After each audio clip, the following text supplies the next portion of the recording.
Hello students, स्वागत है आपका फिर से अपनी ऑनलाइन क्लासेस में। बेटा लास्ट वीडियो में हमने एक्सरसाइज 7 अपनी कंप्लीट हो चुकी थी, तो आज हमारी एक्सरसाइज 8 नेक्स्ट एक्सरसाइज है 8 स्टार्ट करते हैं बेटा। एक्सरसाइज 8, ठीक है बेटा। प्रश्नावली का नाम है ऊंचाई एवं दूरी, ठीक है, height and distance. Class 10th math RBSE, ठीक है बेटा। इसमें बेटा समझने की बात ये है, इसमें हमें सबसे पहले तो एक फॉर्मूला है, एक फॉर्मूले की ट्रिक है। तो बेटा फॉर्मूले की ट्रिक वो बाद में बताऊंगा मैं। तो बेटा ये प्रश्नावली हमेशा यानी ऊंचाई एवं दूरी हमेशा बेटा समकोण त्रिभुज पर आधारित होती है, जिसमें लंब, कर्ण और आधार होते हैं, ठीक है। त्रिभुज समकोण त्रिभुज की 3 भुजाएं होती है, कौन कौन सी होती है? लंब, कर्ण और आधार। तो बेटा कुछ फॉर्मूले हैं वो मैं नोट कर रहा हूँ। Sine theta is equal to लंब बटे कर्ण, हिंदी में लिख दो बेटा लंब बटे कर्ण, ठीक है। हाँ चलो मैं यहाँ पे वैसे नोट कर देता हूँ बेटा। लंब को तो दर्शा रहा हूँ मैं L से, ठीक है। कर्ण को दर्शा रहा हूँ K से और आधार को दर्शा रहा हूँ A से, ठीक है ना। तो बेटा फॉर्मूले में यहाँ पे नोट कर रहा हूँ, आपको याद करने। cos theta is equal to होता है आधार बटे कर्ण, ठीक है। और tan theta is equal to होता है लंब बटे आधार, ठीक है ना। और बेटा cot थीटा होता है आधार बटे लंब, ठीक है बेटा। sec theta is equal to होता है कर्ण बटे आधार। और बेटा cosec theta is equal to cosec theta बराबर होता है कर्ण बटे लंब, ठीक है बेटा। ये बस ये फॉर्मूले काम देंगे हमारे, यही चलेंगे इस एक्सरसाइज में। तो हमें ये फॉर्मूले याद रखने। तो बेटा इसकी एक ट्रिक है याद करने की। बेटा कुछ बच्चों को ये सीधे सीधे फॉर्मूले याद होते नहीं है, तो बेटा वो आपकी ट्रिक क्या है वो देखिए। लंब आधार लंब अपॉन कर्ण कर्ण आधार, ठीक है बेटा। बेटा सबसे पहला आपका त्रिकोणमितीय अनुपात कौन सा है? साइन का है, तो साइन थीटा लिख दीजिए यहाँ पे कॉस थीटा, यहाँ पे टेन थीटा, यहाँ पे कॉट थीटा, यहाँ पे सेक थीटा और यहाँ पर कोसेक थीटा, ठीक है बेटा। तो हमें ट्रिक याद करनी है लाल लाल बटे क कक्का, ठीक। यानी कि बेटा टेन थीटा का कोई फॉर्मूला हमें लगाना हो तो tan theta is equal to हो जाएगा लंब बटे आधार, ठीक है। और बेटा कॉस का हो जाएगा आधार बटे कर्ण। बेटा साइन का हो जाएगा लंब बटे कर्ण, ठीक है। हाँ बेटा, अब देखिए कोसेक का हो जाएगा आपका कर्ण बटे लंब। बेटा उल्टा चल देना है हमें, ठीक है। तो ऊपर का फॉर्मूला पूछ रहा है तो ऊपर से नीचे की तरफ, और नीचे से पूछ रहा है तो नीचे से ऊपर की तरफ। जैसे सेक का पूछे तो sec theta is equal to हो जाएगा कर्ण बटे आधार। देखिए सेक का हो जाएगा कर्ण बटे आधार। तो बेटा ये आपको नोट करना है और अच्छे से आपको याद करना है, इनको उतारिए, ठीक है।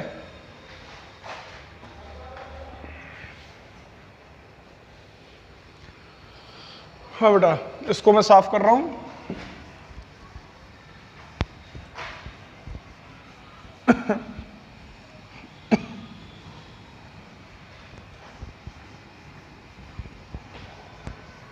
तो बेटा देखिए इसमें 2 चीज और चलती हैं। एक तो चलता है बेटा उन्नयन कोण, उन्नयन कोण, और बेटा एक होता है अवनमन कोण, अवनमन कोण, ठीक है। बेटा उन्नयन कोण तो वो होता है जो हमारी दृष्टि रेखा एवं आधार के मध्य जो कोण बनता है। जैसे कि फॉर एग्जांपल, जैसे बेटा ये कोई भवन है, भवन, ठीक है। और बेटा ये हमारा समतल हो गया, धरती हो गई, और कोई व्यक्ति यहाँ पर खड़ा हुआ है बिंदु A पर, और बेटा भवन का शीर्ष है बिंदु B, ठीक है। तो बेटा व्यक्ति की आंख के क्षैतिज की तरफ तो बेटा समतल रेखा ये हो गई क्षैतिज रेखा, क्षैतिज रेखा, ठीक है। और बेटा व्यक्ति उस भवन के शिखर को देख रहा है ऊपर की तरफ, ये देख रहा है बेटा। और ये कौन सी रेखा होगी बेटा? दृष्टि रेखा, दृष्टि रेखा, ठीक है। तो बेटा क्षैतिज रेखा एवं दृष्टि रेखा के साथ बनाया गया कोण थीटा, बेटा ये होता है आपका उन्नयन कोण, यानी कि नीचे से ऊपर की तरफ देखने पर जो कोण बनता है उसको हम उन्नयन कोण कहते हैं, ठीक है ना। बेटा यहाँ पर हमारी आँख है, ऐसे करके आँख बना दी हमने, ठीक है। आँख द्वारा बनाया गया कोण उन्नयन कोण होता है यदि हम ऊपर की तरफ देख रहे हैं तो, ठीक है ना। अब बेटा एक होता है कौन सा? अवनमन कोण, ये उन्नयन हो गया। अवनमन और बताता हूँ आपको। बेटा अवनमन कोण क्या होता है, देखो यहाँ पे बता रहा हूँ। बेटा ये कोई भवन है, बिंदु ए का शिखर हो गया। बेटा यहाँ पर बी बिंदु पर कोई व्यक्ति है, चाहे कोई कार आ रही है, ठीक है। तो बेटा व्यक्ति की आँख की क्षैतिज रेखा कौन सी हो जाएगी बेटा? ये हो जाएगी, ठीक है बेटा। यानी कि हम इधर देख रहे हैं, आपकी तरफ देख रहा हूँ, तो बेटा हमारी दृष्टि रेखा तो ये हो गई, और जबकि हमारी आँख की क्षैतिज रेखा तो बेटा सीधी हो गई। अगर मैं नीचे देख रहा हूँ तो हमारी दृष्टि रेखा नीचे की तरफ हो जाएगी, ठीक है।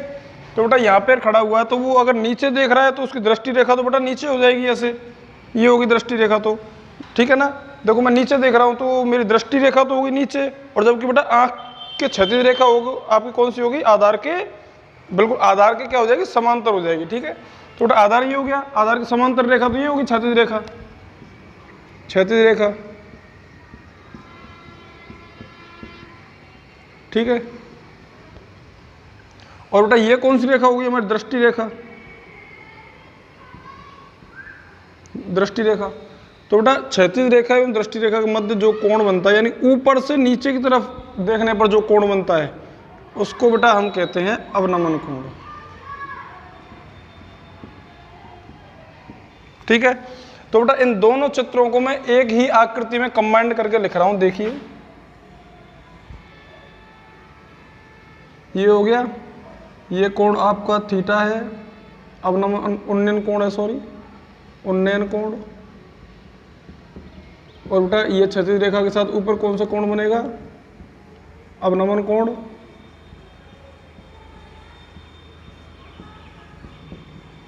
अवनमन कोण, ठीक है। तो बेटा देखिए ये भी क्षैतिज रेखा और ये भी क्षैतिज रेखा, ये दोनों कैसी होगी आपस में? समांतर। तो बेटा समांतर रेखाओं के मध्य बना हुआ कोण कैसे होते हैं? एकांतर कोण। तो बेटा ये कोण थीटा का, तो ये भी कितने का हो जाएगा? थीटा का। अतः इससे बेटा क्या निष्कर्ष निकल रहा है कि हमारे जो अवनमन कोण और उन्नयन कोण दोनों कैसे हो गए आपस में? बराबर। तो बेटा हम कह सकते हैं कि अवनमन कोण इज इक्वल टू उन्नयन कोण, उन्नयन कोण, ठीक है ना। तो बेटा ये हमारा बस यही टॉपिक है इस एक्सरसाइज में। और बेटा आपको त्रिकोणमिति की जो सारणी है हमारी, जो उसमें मान दे रखे कोणों के, वो सारे मान आपको याद होने चाहिए। तो बेटा तभी ये एक्सरसाइज आपकी अच्छे समझ में आएगी बेटा। तो इसको साफ कर रहा हूँ। क्वेश्चन नंबर फर्स्ट देखिए,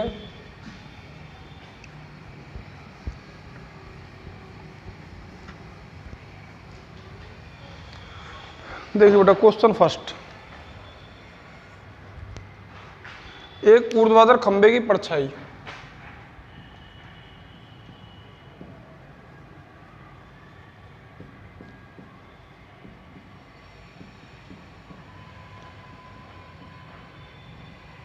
एक ऊर्ध्वाधर खंभे की परछाई खंभे की ऊंचाई के बराबर है।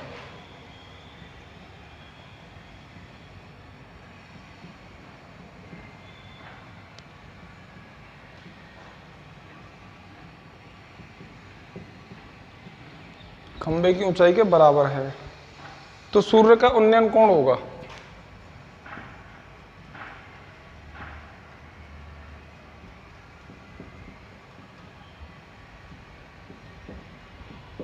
सूर्य का उन्नयन कोण होगा। बेटा उन्नयन कोण पूछा, उन्नयन कोण कहाँ बनता है? नीचे, ठीक है ना। बेटा क्वेश्चन ढंग से पढ़िए अच्छे तरीके से। एक ऊर्ध्वाधर खंभे की परछाई खंभे की ऊंचाई के बराबर है, तो सूर्य का उन्नयन कोण होगा। तो बेटा सबसे पहले इसमें बहुत इम्पोर्टेंट जो चीज़ है वो है बेटा चित्र बनाना। हमारा अगर चित्र अगर हमारा सही बन गया तो हमारा क्वेश्चन आसानी से सॉल्व हो जाएगा। ठीक है, तो बेटा क्वेश्चन को सॉल्व करते हैं। सॉल्व, ठीक है। तो बेटा ऊर्ध्वाधर खंबा, बेटा ऊर्ध्वाधर कैसा होता है, खड़ी हुई रेखा होती है। ठीक है, तो बेटा ये होगी हमारी ऊर्ध्वाधर खंबा। ठीक है, की ऊंचाई, ऊंचाई मान लेते हैं बेटा h। ठीक है, लिख देता हूं, माना खंबे की ऊंचाई बराबर h। बेटा मीटर है सेंटीमीटर है हमें नहीं पता। ठीक है, इकाई लिख सकते हैं h इकाई। इकाई का मतलब बेटा कोई भी मात्रक है वो ही हम लगा देंगे। ठीक है बेटा, खंबे की परछाई खंबे की ऊंचाई के बराबर है। हाँ, तो बेटा उसकी परछाई कहाँ बनेगी, धरती में बनेगी, नीचे समतल पर। ठीक है, तो इसकी बना दी हमने परछाई। ठीक है, हाँ बेटा, तो देखो ये आपकी इसकी ऊंचाई तो बन गई बेटा नीचे परछाई के रूप में नीचे बन चुकी है आधार पर, है ना बेटा। तो इसकी परछाई बेटा समतल पर बन जाएगी। ठीक है, तो देखिए, तो बेटा खंबे की ऊंचाई और उसकी परछाई कैसी है, बराबर है। तो बेटा खंबे की परछाई भी कितने की हो जाएगी, h की। खंबे की परछाई बराबर h। ठीक है, तो बेटा उन्नयन कोण पूछ रहा है वो। तो बेटा यदि हम इस खंबे के शिखर को देखेंगे तो उन्नयन कोण कहाँ बनेगा, नीचे यहाँ पे ये वाला कोण क्या मान लिया है, थीटा मान लिया, उन्नयन कोण,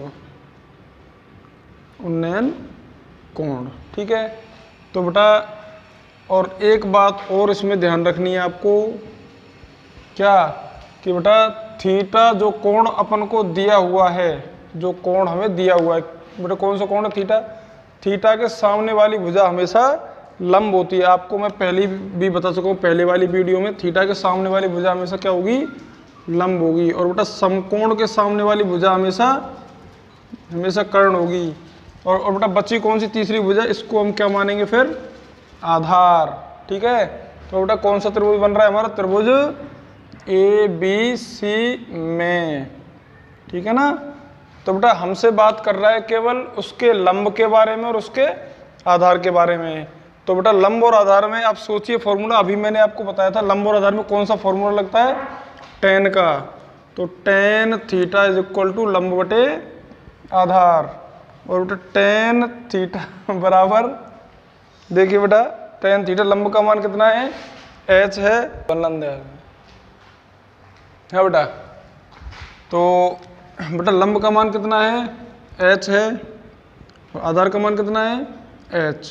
बेटा h से h कैंसिल हो गया एक बार, तो बेटा कितना बचा, tan theta is equal to 1।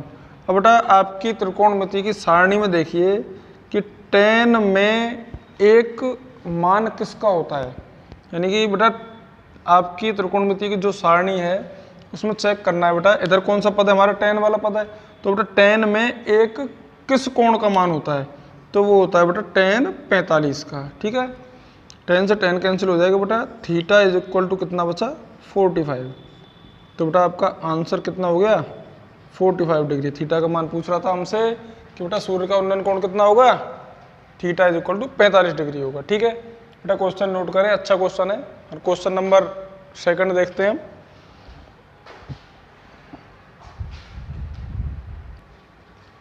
बेटा क्वेश्चन नंबर 2 बेटा देखिए क्या बोल रहा है क्वेश्चन 2।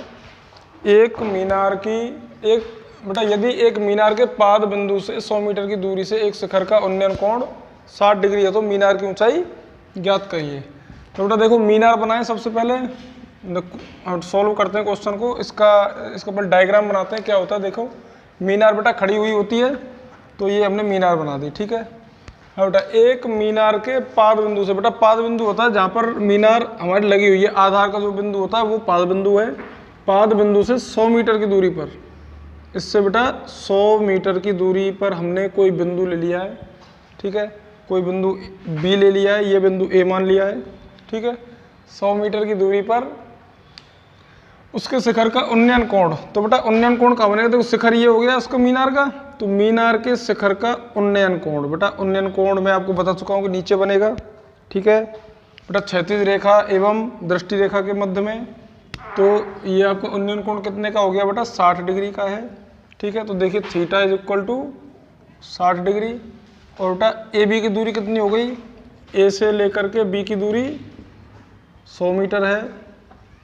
और बेटा हमसे पूछ क्या रहा है, तो मीनार की ऊंचाई, तो बेटा मीनार की ऊंचाई कौन सी हो गई, ए सी। ठीक है ना, इसको मान लेते हैं बेटा, माना मीनार की ऊंचाई, मीनार की ऊंचाई बराबर h मीटर। ठीक है, इसको मान लिया अपन ने h। ठीक है ना, तो देखिए बेटा, और मैं आपको पहले ही बता चुका हूँ थीटा के सामने वाली भुजा हमेशा लंब होती है। और बेटा क्या दिया हुआ है हमें, आधार बेटा कर्ण का तो कोई हमें संपर्क ही नहीं है कर्ण का तो इसमें। ठीक है ना, तो बेटा थीटा के सामने वाली भुजा यानी कोण जो दिया हुआ है, वो जो थीटा का मान दिया हुआ है उसके सामने वाली भुजा हमेशा लंब होती है। और बेटा क्या दिया हुआ है, आधार। तो बेटा लंब तो हमसे पूछ रहा है और आधार हमें दे रखा है। ठीक है ना, लंब पूछ रहा है और आधार दे रखा है। तो बेटा लंब और आधार में हमारा कौन सा सूत्र लगता है, टेन थीटा का। तो tan theta is equal to लंब बटे आधार। ठीक है बेटा, लिखना चाहो तो लिख दो, त्रिभुज सी ए बी में, सी ए बी में। ठीक है, tan theta is equal to लंब बटे आधार। बेटा टेन थीटा का मान कितना दिया हुआ है, 60 डिग्री। 60 इज इक्वल टू लंब का मान h मान लिए बेटा ऊंचाई, h बटे आधार का मान कितना है, 100 है। टेन 60 का मान √3 is equal to h upon 100। देखिए बेटा आगे इसके अपॉन में 1 मान लें, 1 का गुणा h से, h बराबर 100 का गुणा √3 से, 100 √3 मीटर। ठीक है ना, अतः और बेटा h क्या माना था हमने, मीनार की ऊंचाई बराबर 100 √3 मीटर। और ये हमारा हो गया आंसर। ठीक है बेटा, क्वेश्चन अच्छा है, अच्छे से नोट करें। नेक्स्ट क्वेश्चन, तो क्वेश्चन नंबर 3 देखिए क्या बोल रहा है, 15 मीटर लंबी एक सीढ़ी एक ऊर्ध्वाधर दीवार के शिखर तक पहुंचती है। ठीक है बेटा, एक दीवार बना देते हैं बेटा, एक दीवार के शिखर तक पहुंचती है। और एक बेटा सीढ़ी है, ये बना दी हमने सीढ़ी। ठीक है, जिसकी लंबाई कितनी है, 15 मीटर। ठीक, 15 मीटर। यहाँ पर सी ए बी बिंदु। ठीक है बेटा, ये तो होगी 15 मीटर की लंबी सीढ़ी है जो दीवार के शिखर तक पहुंच रही है। ठीक है, और वो क्या कह रहा है बेटा, यदि सीढ़ी दीवार के साथ 60 डिग्री कोण बनाती है, तो बेटा ये सीढ़ी आपकी दीवार के साथ कितने डिग्री कोण बनाती है, 60 डिग्री का। तो दीवार की ऊंचाई ज्ञात कीजिए। तो बेटा मान लेते हैं, माना दीवार की ऊंचाई बराबर h मीटर। ठीक है, h मीटर मान लिए। तो देखिए त्रिभुज सी ए बी में थीटा कोण कितना दिया हुआ है, 60 डिग्री। ठीक है, और बेटा आपको पहले बता चुका हूं मैं, दिए गए कोण यानी कि थीटा के सामने वाली भुजा हमेशा लंब होती है। ठीक है ना, और बेटा हमसे क्या पूछ रहा है, उसकी ऊंचाई पूछ रहा है। ऊंचाई कितनी मान ली है, h मान ली है। तो बेटा थीटा के सामने वाली भुजा तो होगी लंब, और हमसे h का मान पूछ रहा है। ठीक है, और बेटा हमें क्या दिया हुआ है, देखिए 90 डिग्री के सामने वाली भुजा होती है हमारी कर्ण। बेटा कर्ण तो दिया हुआ है और लंब अपन नहीं, देखिए आधार अपन से पूछ रहा है। ये लंब हो गया, ये कर्ण हो गया और ये आधार हो गया। क्यों बेटा, लंब की पहचान कैसे होती है, दिए गए कोण से। कोण कितने का, 60 डिग्री का। तो बेटा कोण के सामने वाली भुजा लंब। ठीक है, लंब का तो इसमें कोई कॉन्टेक्ट ही नहीं है। ठीक है, तो बेटा हमको आधार तो पूछ रहा है और कर्ण हमें दे रखा है। तो बेटा आधार और कर्ण में कौन सा फॉर्मूला लगता है, याद करिए, cos theta is equal to आधार बटे कर्ण। ठीक है ना, तो बेटा कोस थीटा का मान कितना है, 60 डिग्री इज इक्वल टू आधार का मान कितना है, देखिए आधार का मान h माना है हमने ऊंचाई को, बटे कर्ण का मान कितना है बेटा, 15 है। ठीक है, तो बेटा कोस 60 का मान कितना होता है, 1/2 इज इक्वल टू h बटे 15, एच का गुणा 2 से होगा तो बेटा 2h बराबर 1 का गुणा 15 से होगा तो 15, तो बेटा h का मान हो जाएगा आपका 15/2 मीटर। अतः दीवार की ऊंचाई बराबर 15/2 या 7.5 मीटर। और ये हमारा बेटा आंसर हो चुका है। ठीक है बेटा, क्वेश्चन अच्छा है, अच्छे से नोट करें, बार बार अभ्यास करें क्वेश्चनों का। जो भी क्वेश्चन हम नोट कर रहे हैं बेटा उनका अभ्यास जरूर करें अच्छे से। ठीक है बेटा, नेक्स्ट क्वेश्चन है आपका क्वेश्चन नंबर 4। बेटा क्वेश्चन नंबर 4, 10 मीटर ऊंची मीनार के शिखर से पृथ्वी पर एक बिंदु का अवनमन कोण 30 डिग्री है। बिंदु की मीनार के आधार से दूरी है। बेटा दूरी याद करनी है। देखिए 10 मीटर ऊंची मीनार है, एक मीनार की ऊंचाई कितनी दे रखी है 10 मीटर। ठीक है बेटा, तो मैं लिख देता हूं यहां पर मीनार की ऊंचाई बराबर 10 मीटर। ठीक है बेटा, मीनार के शिखर से, बेटा शिखर ये हो गया ऊपर वाला बिंदु। ठीक है, मीनार के शिखर से पृथ्वी पर एक बिंदु, बेटा पृथ्वी पर कोई बिंदु ले लिया, ये ले लिया है। ठीक है, पृथ्वी पर एक बिंदु का अवनमन कोण 30 डिग्री। बेटा क्षैतिज रेखा के साथ बनाया गया कोण होता है आपका, ये इसका अवनमन कोण कितना हो गया 30 डिग्री है। तो बेटा बिंदु की मीनार के आधार से, बेटा बिंदु की, इस बिंदु की मीनार का आधार ये हो गया नीचे, तो मीनार के आधार से दूरी बेटा कितनी मान ले, x मान लेते हैं। ठीक है, यानी कि बी सी और ये ए, तो बेटा बी सी मान लेते हैं x की, माना बी सी बराबर x। ठीक है, तो बेटा देखिए बेटा कोण कितने का दिया हुआ है 30 डिग्री है ना, और ये आपको कौन सा कोण है अवनमन कोण। और हम जानते हैं बेटा अवनमन कोण और उन्नयन कोण आपस में कैसे होते हैं बराबर, तो ये भी कितने का हो जाएगा यहाँ पे 30 डिग्री। ठीक है ना, तो बेटा और मैं आपको बता चुका हूँ कि थीटा के सामने वाली भुजा लंब होती है, और बेटा 90 के सामने वाली भुजा कर्ण होती है, और बेटा फिर कौन सी बच गई हमारी तीसरी भुजा, आधार बच गई। ठीक है, तो बेटा थोड़ा सा ध्यान दीजिए, लंब का मान हमें दे रखा है और बेटा आधार का मान हमसे पूछ रहा है, बीसी का मान हमसे पूछ रहा है। ठीक है ना, तो लंब का मान तो दे रखा है और आधार का मान हमसे पूछ रहा है, तो लंब और आधार में कौन सा फॉर्मूला लगेगा, टेन थीटा का, tan theta is equal to लंब अपॉन आधार। ठीक है, और बेटा थीटा का मान कितना दिया हुआ है 30 डिग्री, मान जमा दो, टेन बेटा थीटा का मान 30 इज इक्वल टू लंब का मान कितना है 10 है, बटे आधार का मान कितना है x मान है। ठीक है, टेन 30 का मान बेटा 1/√3 बराबर 10/x, बेटा 1 गुणा x से होगा तो x बराबर 10 गुणा √3 से होगा तो 10√3 मीटर, और बेटा x क्या माना है हमने BC बराबर x बराबर 10√3, और बेटा BC क्या है मीनार के आधार से इस बिंदु की दूरी। तो बेटा लिख दीजिए, अतः मीनार के आधार से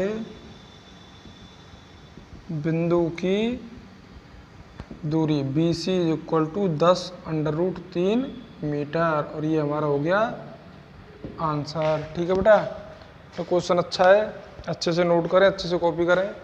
ठीक है, बेटा जल्दबाजी करनी नहीं है, अच्छे क्वेश्चन है अपने। केवल बेटा हमारा अगर चित्र अगर ढंग से बन गया, अच्छे से बन गया, सही बन गया, तो बेटा क्वेश्चन हमारा गलत हो ही नहीं सकता है। अगर आप बेटा इन फॉर्मूलों को याद कर लेते, त्रिकोणमितीय अनुपातों के फॉर्मूलों को याद कर लेते हैं, एवं और सारणी के जो मान होते हैं बेटा वो याद कर लेते हो, तो आपका सवाल कहीं पर भी गलत नहीं होगा। बेटा फॉर्मूले याद करना बहुत ज़रूरी है, सारणी के मान याद करना बहुत ज़रूरी है, जो मैं एक्सरसाइज 6 में आपको मैं नोट करवा चुका हूँ।